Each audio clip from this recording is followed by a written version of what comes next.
Yo, what's going on, guys? So today in this video, we're going to be talking about my personal testimony in finding God.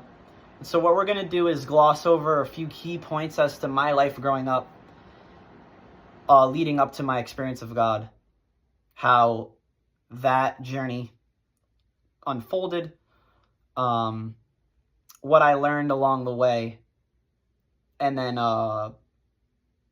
some advice that I could give for any of you who may be on a similar path. So, to make a long story short, I grew up in an atheist household, in a Christian culture in modern Western America. I only really knew the ABCs, 1, 2, 3s of, God, Satan, heaven, hell, Jesus, Mary, Joseph. You know what I mean? Like, I knew of these things, and I had heard of these names and these people, whatever, but I didn't know anything about God, never read the Bible, had no relationship with Jesus. I'd only been to church like a dozen times in my life, and that was a lot more so when I was younger. I never really felt comfortable in church. I had no religious background or any spiritual experience or theological knowledge of any kind or anything like that. And that was true and stood the same until I was about 21 years old. And when I was almost 21 years old, I was on YouTube. I was on the internet watching YouTube, and I came across this YouTube video where it was this spiritual master or guide, if you'd like to call him that. And his name is Eckhart Tolle. I think that's Eckharttolle, if you guys want to search him up. He's like my John the Baptist. He baptized me in the nature of God. And so it was just like this YouTube video with this whiteboard, and the channel's called After School. That's school with a K. And they just draw out on a whiteboard what somebody is saying in each of their videos. It's typically like some kind of monologue or dialogue in the background. Somebody's speaking, and they're drawing on this whiteboard, visualizing what the person's saying on that whiteboard and erasing it and panning on as they go. So at one point in this video, this man, all he said was one thing that changed my life forever. And all he said was, you are not your thoughts. And for whatever reason, in that moment, it just clicked. It just made perfect sense. I knew exactly what he was saying. And that was my personal experience of God. Although I didn't know it at the time, that's what it was. For the first time in my life, I saw the space and not the stuff. The mind and not the thoughts. The sky and not the clouds. The soil and not the seeds. And so in that moment, I was no longer an object, but what we can call the subject. So I was not necessarily anything known or experienced, but the knower as the experiencer. I recognized myself as the conscious being, conscious of my thoughts, my brain, body, the universe, and everything else, and whatever else. I recognized myself as that very consciousness. And so I recognized my very own being. I saw the formlessness of life itself as space itself. And in that moment, I was not any stuff, but the space in which all stuff exists.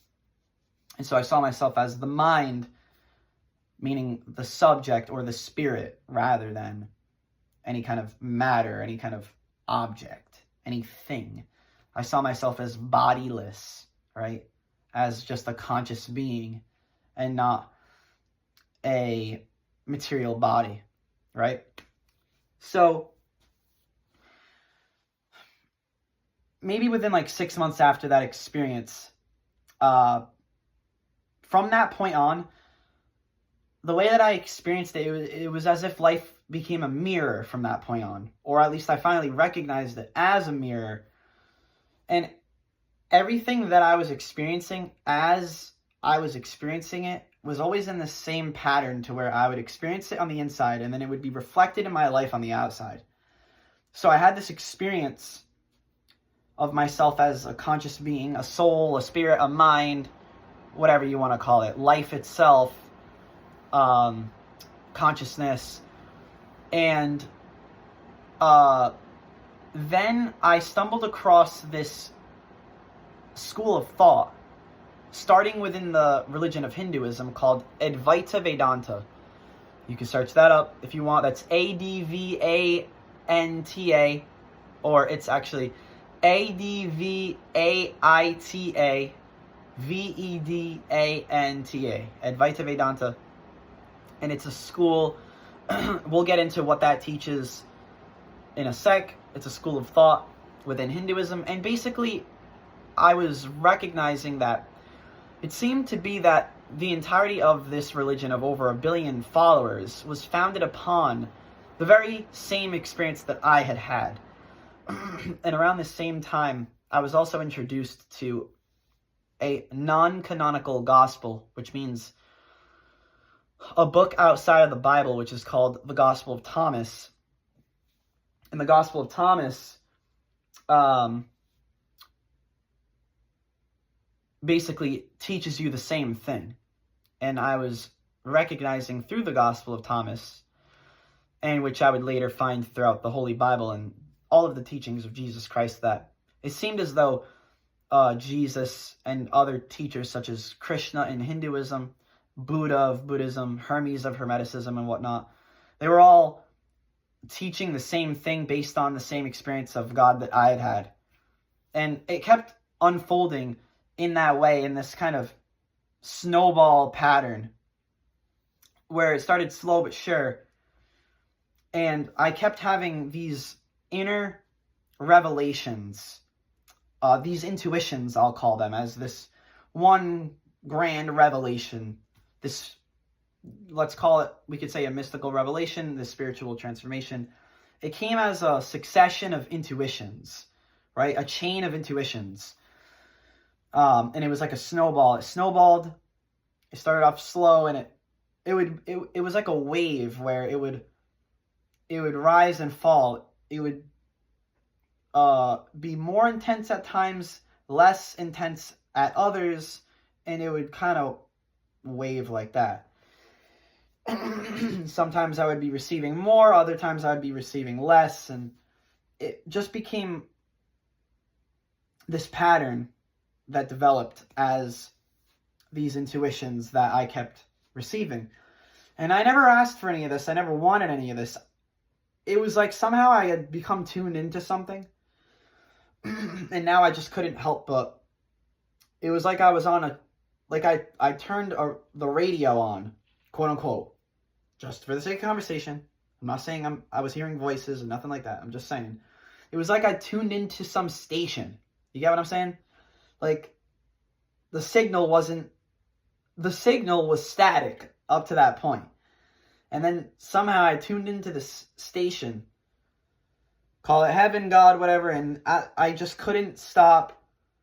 It was like now I could see, I could hear the station. I was receiving things in the form of intuitions. Now I was learning, I was knowing. I was tuned in. And it's like watching traffic go by. I'm like, these intuitions were coming in the form of thoughts, because that's all it can be. Like seeds planted in my soil, thoughts in my mind, and they were sprouting as these intuitions, as this grand crop, this revelation. And it was all in recognizing the nature of reality, as in who we are and what this is, the nature of God in another sense, the nature of the universe, whatever. So, that's pretty much it. The only thing is that at one point it did get, what started off as a passion did become an obsession, and it started to get a bit unhealthy with how obsessive and compulsive it got. And so we'll get back to that at the end of the video, because that's the advice that I would like to save for last. But what we're going to get into about now is what I actually learned from this experience and this journey. So let me just, you guys know the drill. I need the juice. Oh.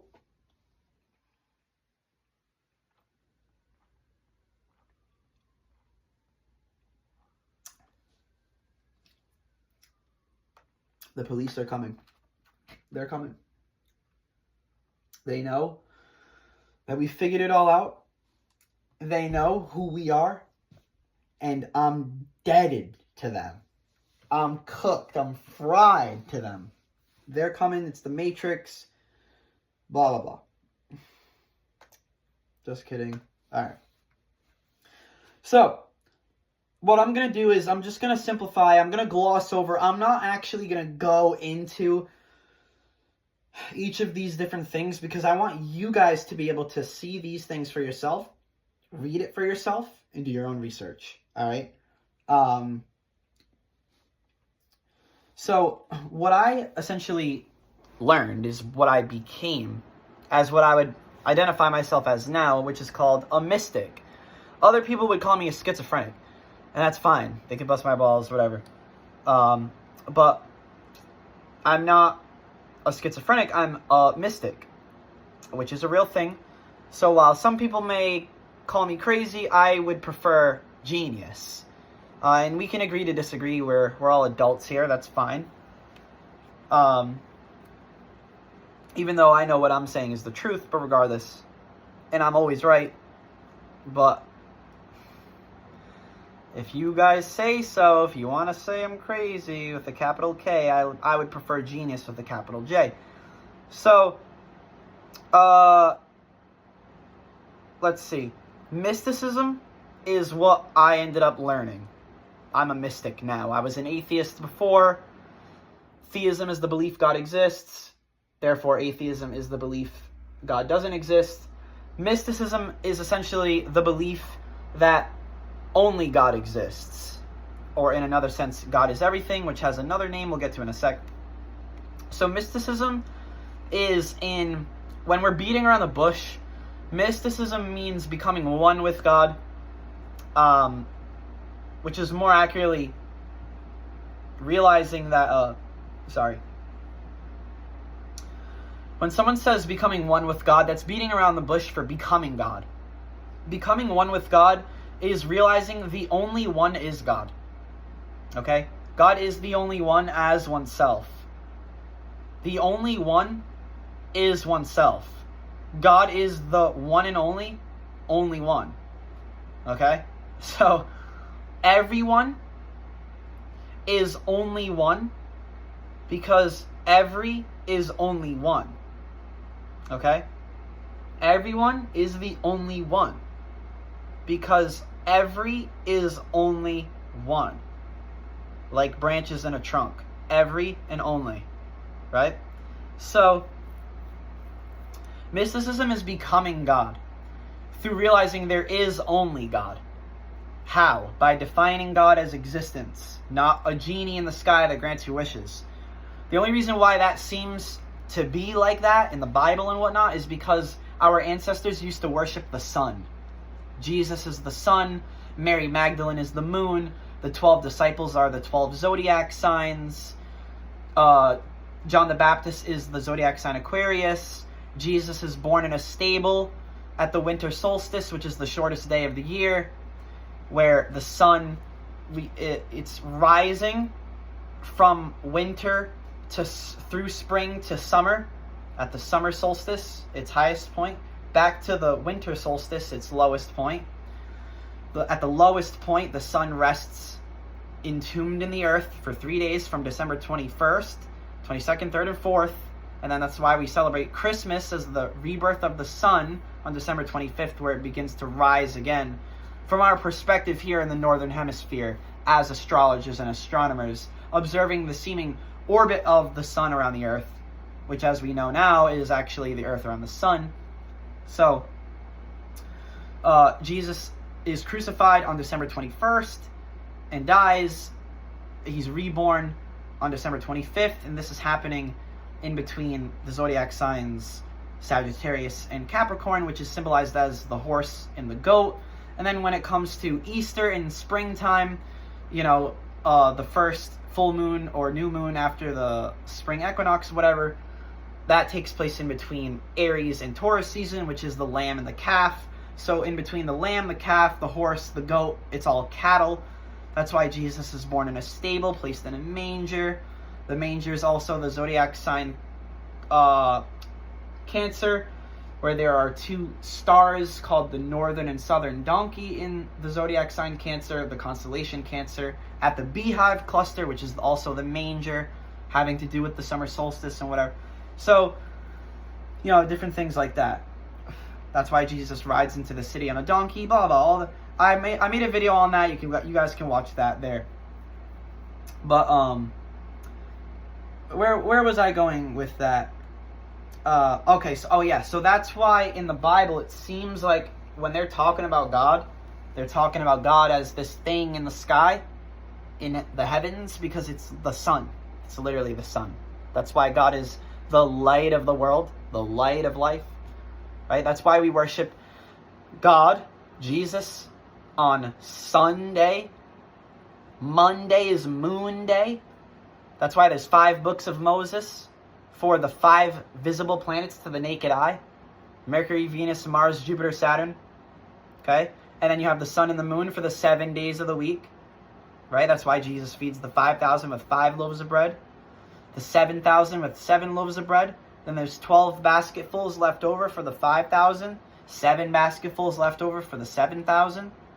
That's because the 5 loaves are the 5 visible planets. The 12 basketfuls are the 12 zodiac signs. The 7 loaves are the 7 planets. The 7 basketfuls are the 7 chakras, etc.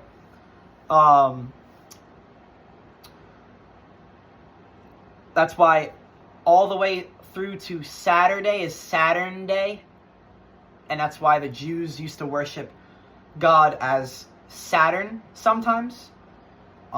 That's why the Sabbath day is Saturn Day. Saturday. And then it became Sunday for the Christians, because they're worshiping the sun and all that stuff, right?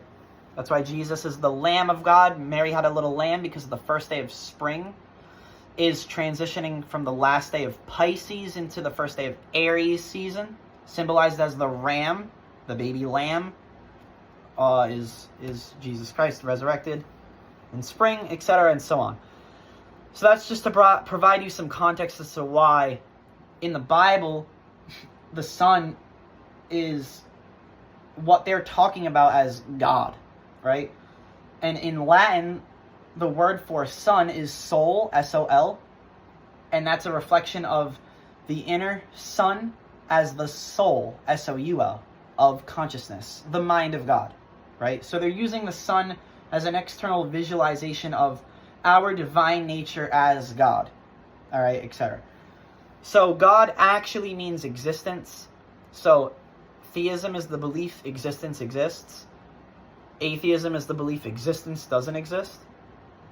Now, existence means all that exists, because all that exists is existence, which is mysticism.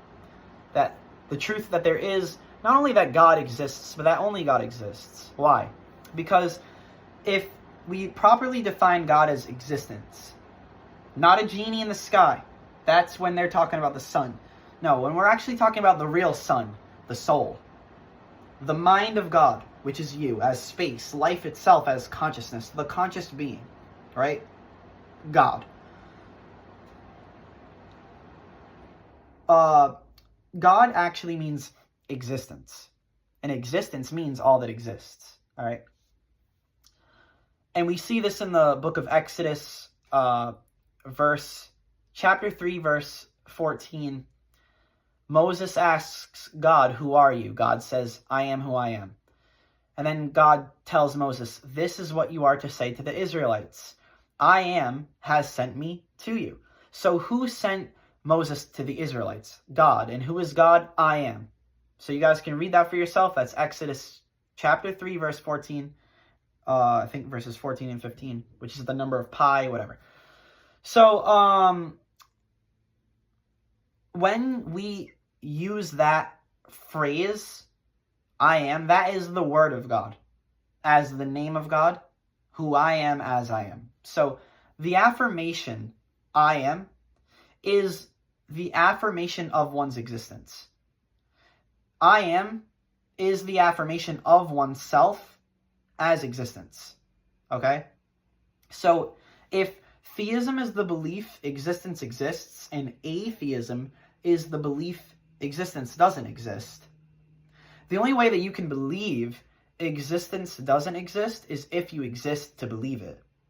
So the very belief existence doesn't exist is the proof existence does. Okay?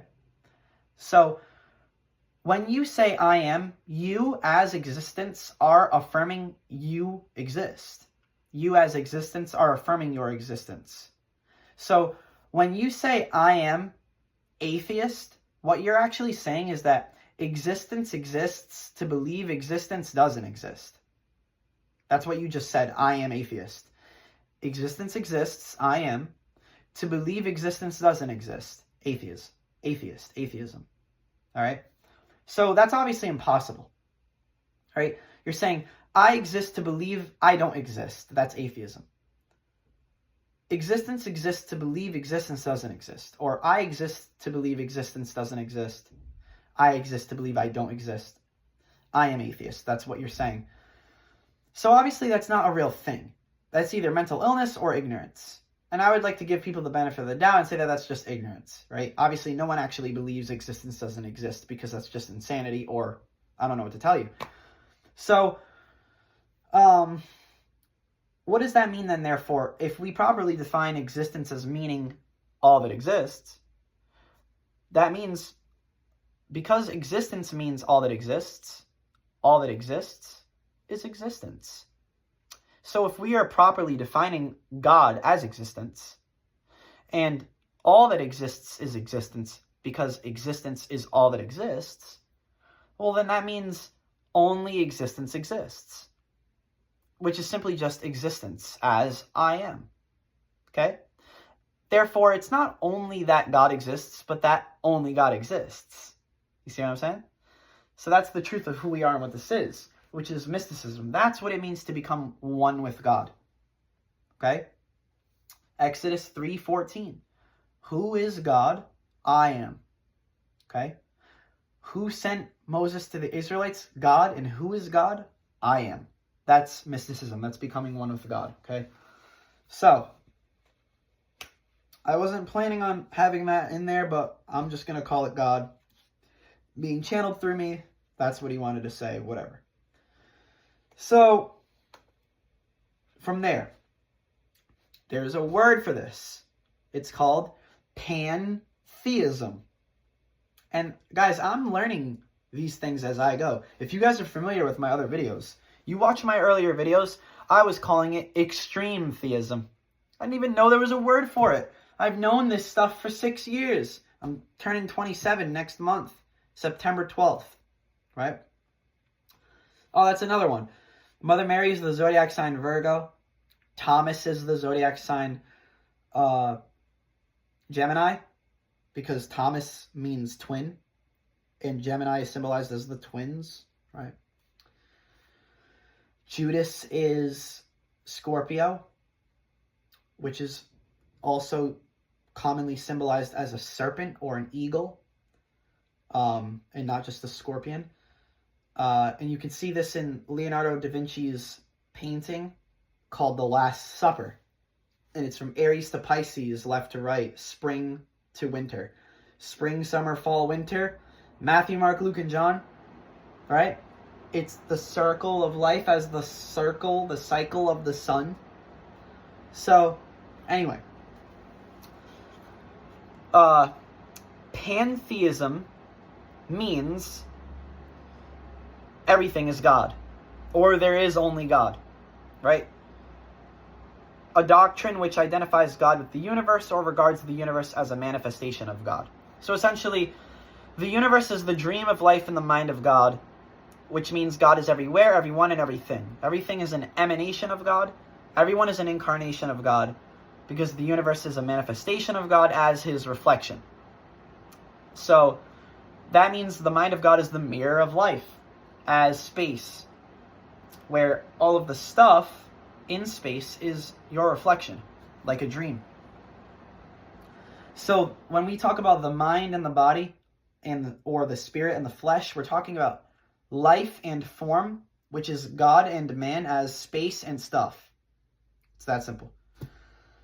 So that's pantheism. You can search that up. That means God is everything, or there is only God, which is essentially the same thing as mysticism, which is becoming one with God. Because the only one is God, because there is God only. As we just saw, it's all kind of the same thing. Right? And then there's monism, which means there's no such thing as God and humans. All right? And that sounds silly to say at first, but that's basically saying there's no such thing as waves when it comes to the ocean. What we call a wave is just the ocean rising and falling. So what we call a human is just God appearing and disappearing. And we call that life and death as living and dying. It's not life and death. It's not even birth and death. It's birth and rebirth, which is crucifixion and resurrection in eternal life, where we are the immortal being in a mortal body. That's the Christ on the cross, nailed to the cross at Golgotha, which means the skull. Why do you think these are called your temples? The temple of God is the tomb Christ is buried in. The cross Christ is nailed to at Golgotha, the skull, where God has incarnated as a man. It's the circle of life. The Holy Bible is the story of life. Life is who you are. Therefore, the Holy Bible is your autobiography as your life story, the story of life. Life is a circle where history repeats itself. Just as much as the Bible is the history of Jesus, it's the prophecy of you. Jesus is your past life. You are the second coming of Christ, because the Christ is nailed to the cross at Golgotha, which is the skull. Every time a person is born, whether it's another human, an animal, an insect, a plant, or even just dirt, anytime anything comes into existence, that's the crucifixion. The crucifixion is the Big Bang. All right? So you are God. You're the ocean. There's only one ocean that rises and falls as each and every wave. All right? There's only one tree that bears every fruit, the tree of life, the mind of God. The spirit is the trunk. The soul is the branch. The mind of God is the tree of life. The body is the fruit. Every body is a different fruit of the same tree. We're all our own soul we're all our own body as our own fruit, our own soul as our own branch. One spirit as one trunk, one mind of God as one tree of life. All right? It's all psychology. So spirituality is a form of psychology where we're coming from the perspective that the mind is the universe at its core and the brain at the surface. All right? The tree is the trunk at its core and the branch at the surface. And so psychology as the study of the mind is cosmology as the study of the universe at its core, which is neurology as the study of the brain at the surface. All right?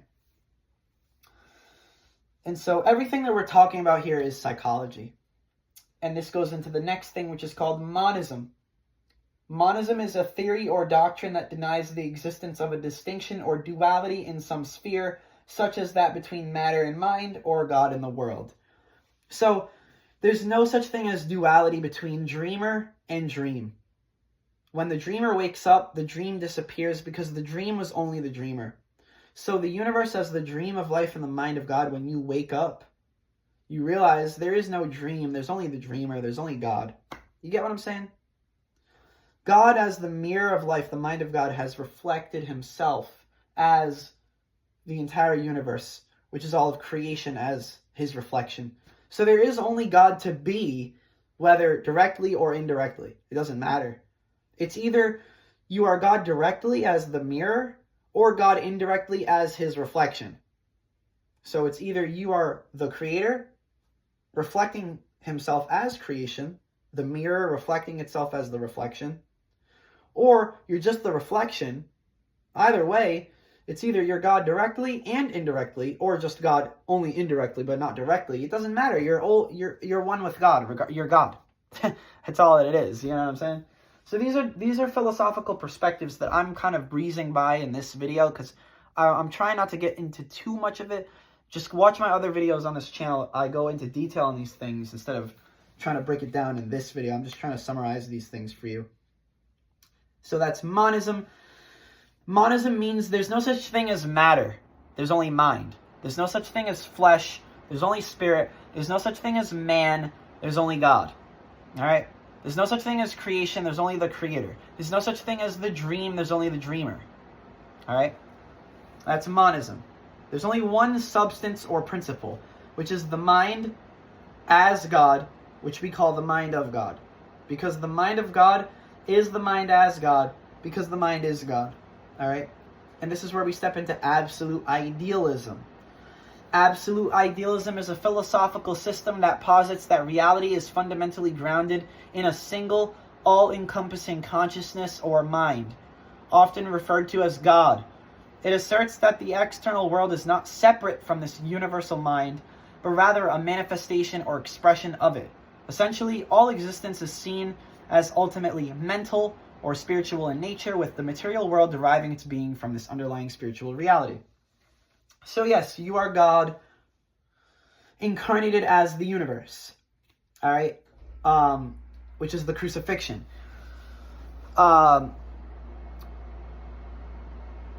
You are as the mind in matter, as the mind in the universe, which more accurately, the universe is in the mind, because the universe is contained inside of space. The universe is just a collection of stuff which is all inside of space. The mind is space. All right, so the universe is inside of the mind. The mind is not inside of the universe. Or the mind is only inside of the universe as the brain, but outside of the universe as space. Whatever. Watch my other videos. So, basically, as the mind in the universe, you are the immaterial being appearing as the material universe, the dream of life in the mind of God. You are God incarnated as the universe. Okay, that's what that's saying. There's only one mind or spirit, which means there's only one being or life. One God. So, there's only one being, one life as the immortal being of eternal life, which we call God, who I am as I am. So, there was no being here before, there is no being hereafter, because there's only one immortal being forever, right here, right now, who I am as I am. Okay? So, there's only one ocean that rises and falls as each and every wave.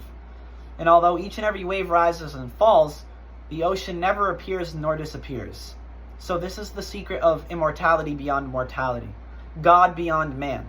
So, when it comes to the ocean, all that we call a wave is just the ocean rising and falling. All that we call a human is just God appearing and disappearing, which is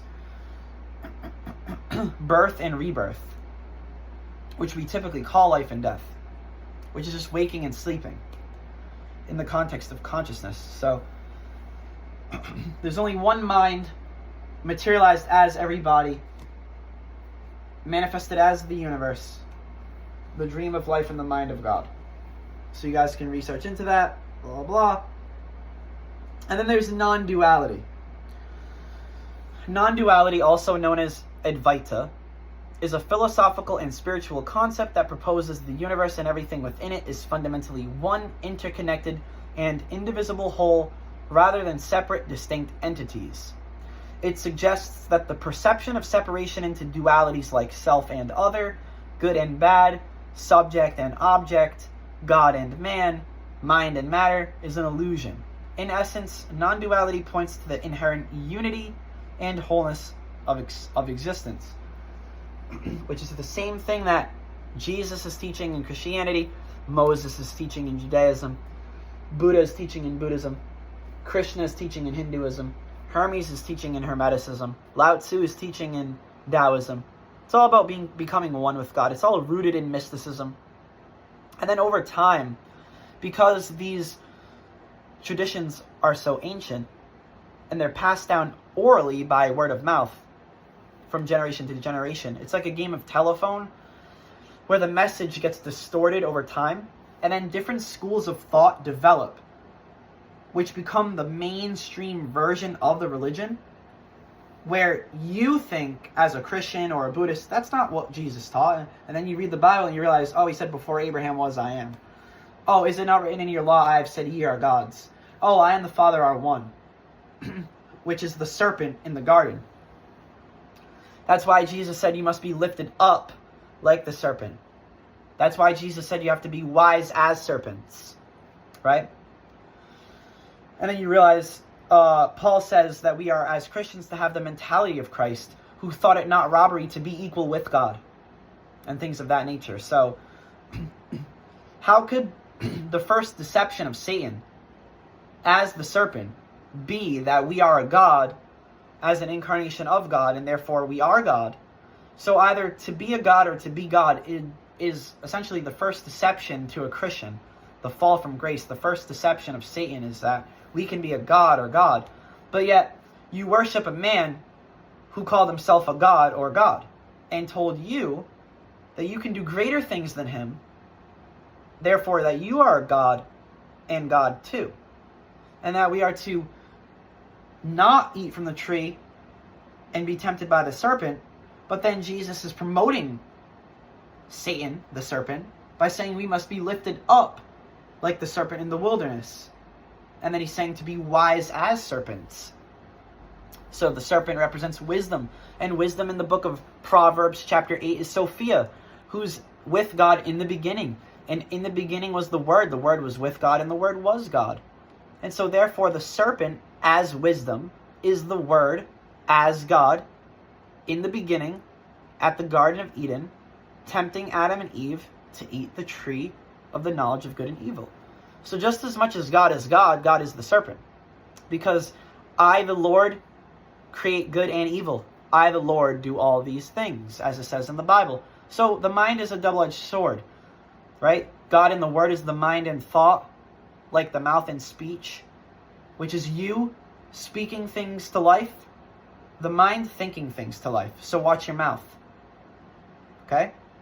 That's the Word. When you say, I am worthless, I am a sinner, I deserve hell, that's using the Lord's name in vain. Not saying Jesus Christ, because Christ, that's like, if you think Christ is Jesus' last name, that's like saying the Great is Alexander's last name. It's Jesus the Christ. Even though it might even say that that's Jesus' last name in the Bible, it's his title, Jesus the Christ. Okay? So, Jesus is not the name of God, because who sent Moses to the Israelites? God. And who is God? It doesn't say Jesus Christ. It doesn't say Hunter Schaefer. It doesn't say Joe Schmo, John Deere, Jane Doe. It says, I am. Be still and know that I am God. Who sent Moses to the Israelites? God. Who is God? I am. Read it. Read it for yourself. I and the Father are one. Is it not written in your law, I've said ye are gods? To be a God is to be an incarnation of God. An incarnation of God is a formation of life as a human being made in the image of God. You know what I mean? We're made in our own image. Our self-reflection. The thought of ourself in our own mind. The dream of life. This is the real Bible. You're in it. This is the real Bible. Not the book. That's the fake Bible. This is the living word. That is the written word. That is the Son. That is Jesus. You are the living word. You are God. Okay? That's the real Christ. So, that's pretty much it when it comes to, what we teach on this channel, what Jesus and all these other spiritual masters are teaching. So, and then there's these different schools of thought that develop within these religions called mystic schools, like Kabbalism of Judaism, Sufism of Islam, Gnosticism of Christianity, Dzogchen or Yogacara or Zen Buddhism, Advaita Vedanta of Hinduism, and then there's Taoism, Hermeticism, etc. And these are actually corrections trying to lead people back to what the teachers were originally trying to say, because as time has gone on, their message has become distorted in the sense that it's an oral tradition that's passed down, and then the message gets mixed up. So these schools of thought, like Kabbalism of Judaism, Sufism of Islam, Gnosticism of Christianity, Dzogchen, Yogacara, Zen Buddhism, Advaita Vedanta of Hinduism, these are always the actual real religions. That's what the religions are founded upon. And then it circles back around becoming a school of thought within itself, because people get mixed up and confused over time, right? But now we live in a day and age with the internet and all that, where everybody can read and write, and we can all come to a unified consensus and say, okay, this is what we mean, and the message can't get construed from there, right? So where we can correct these religions by saying, okay, this is what they actually meant, this is what they're trying to say, here we are. But that's pretty much it. So the last thing that I'll leave this on is basically just some advice along the path. I just need some juice real quick.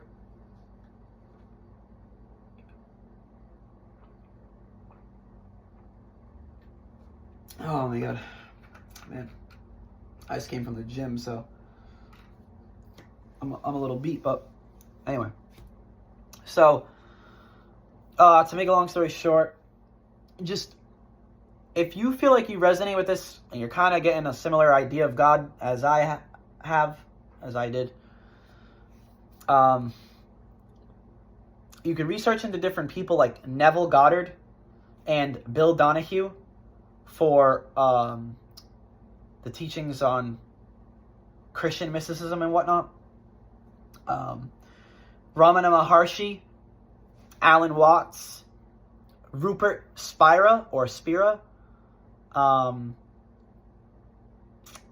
Eckhart Tolle, Michael Beckwith. There's a bunch of different people that you can research that, Ram Dass, I think that's all I can really think of off top. But just do your research, and you'll find these different teachers, and they're telling you the same thing that I'm telling you. So we're all the same being in different bodies, the same life in different forms. There's only one being or life as the immortal being of eternal life, which is God. That's the truth of who we are and what this is. That's what this circles back around to. So if you feel like you're having a mystical experience of God, as I did, and you're understanding the more mystical side of the nature of God, I would just say, just get a journal and balance your time. Don't be like me and develop a bad habit of like talking out loud to yourself about these things, because it's just inefficient. It's not the best way to understand what God is, understand what you're channeling, what you're receiving, what God is trying to show you or tell you. It's better to be able to write your thoughts down on paper, to see them out in front of you on paper, and to be able to read them back to yourself. It will make you feel a lot better than just talking out loud to yourself. So don't be like me and do that. Get a journal, or we all have phones. Use your notes or diary, whatever you need. And balance your time. Make sure not to get too obsessive with it. Make sure to just set a timer and, dedicate some time to it every day. I understand that sometimes you're going to be channeling God at work, and it can be challenging to focus. Just try your best to hold it off and just stay focused at work until you can get home and write it down in your journal, and then read it back read it back to yourself, meditate, self-reflect on it in meditation, which is self-reflection. And and set a timer. Don't let yourself do that for too long. And balance your time. You know, once that timer goes off, all right, let me go play my favorite game. Let me go watch my favorite movie. Let me go listen to my favorite song, right? Let me go hang out with my friends. Let me spend time with family. Let me stay around loved ones that I trust, right? And if your experience is similar to mine, it's going to feel like you got to take a big shit. Like, you want everybody to know. Like, you can't help but it's just like you're blurting it out. You're trying to share it all over social media, whatever else. Don't do that. Not at first. Wait until you're confident you know how to put these things into words. And from there, make sure that if you are to try and share these things to people, make sure that you are presenting it in a way to where you're telling them, look, I have found God in my own way, and I'm having a lot of fun. It's changed my life, and it's completely inspired me. And I want to be able to share God with you in hopes that God can change your life in a similar way that God has changed mine. But I'm in no way, shape, or form trying to push anything on everybody. Okay? I'm not trying to push anything on anybody, right? But I would hope that you could try and be open-minded. And as my friend or family, show me love and support. Love me. Respect me. And understand that we're all adults here, and we can all agree to disagree. There's no reason to hate me, to disrespect me, to judge me crazy, to hate me, disrespect me, reject me, curse me. Why don't you praise me genius? Why don't you love me, respect me, accept me, and bless me, right? Don't just ignore me or block me or delete me or abandon me as my friend or family. There's no reason for that. There's no reason for anybody to treat you like that, because then they prove you right.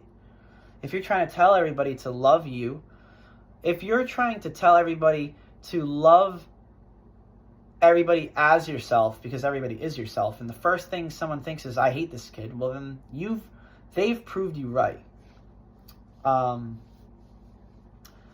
So be prepared that not everybody is going to agree with you. We're all adults, we can agree to disagree.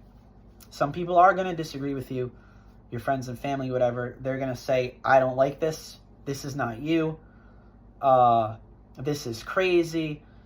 They maybe, depending on who you are, maybe they might try and tell you need a therapist, you need to talk to somebody, whatever. You don't need help as if you don't need help as if there's something wrong with you. You need guidance, as in you're on the right track, you're in the right direction. All right? So you don't need a therapist as if you need help. You need friends and family because you deserve love. And yet, be prepared, because when you read the story of Jesus Christ, it's your own loved ones who are the first ones to hate on you and tell you you need a therapist because they think you need help. And if you were to get a therapist, you want to know what the therapist would say? You don't need a therapist. You don't need help. You need friends and family. You need love. But yet, it's your own loved ones, your own friends and family who will be the first ones to betray you. And that's Judas on your journey, right? That's your betrayer, the betrayal of Judas, right? So that's why it's the story of life, the circle of life. History repeats itself. The same things that you're saying are the same things Jesus and Buddha and Krishna and Hermes and all these different people, Muhammad, Moses, they're all saying the same thing. And they all get treated the same way. So it's going to happen to you too. So be ready for it. But in time, as long as you maintain confidence and perseverance, at some point they'll get over it. And they'll say, this is just him now. And they'll accept who you are now. And they'll just say, it's not for me. I think it's kind of crazy. Whatever. I don't really get it. Not my thing. I'm atheist, whatever, or I don't know how I feel about that, but I love him. He's a good guy. Got no problems with him. I just don't agree with what he believes in. I don't believe what he believes. And we can agree to disagree, and that's all. We're human, we're adults, whatever. So just be prepared for, like, conflict along the way. Make sure you have patience before you try and share these kinds of things.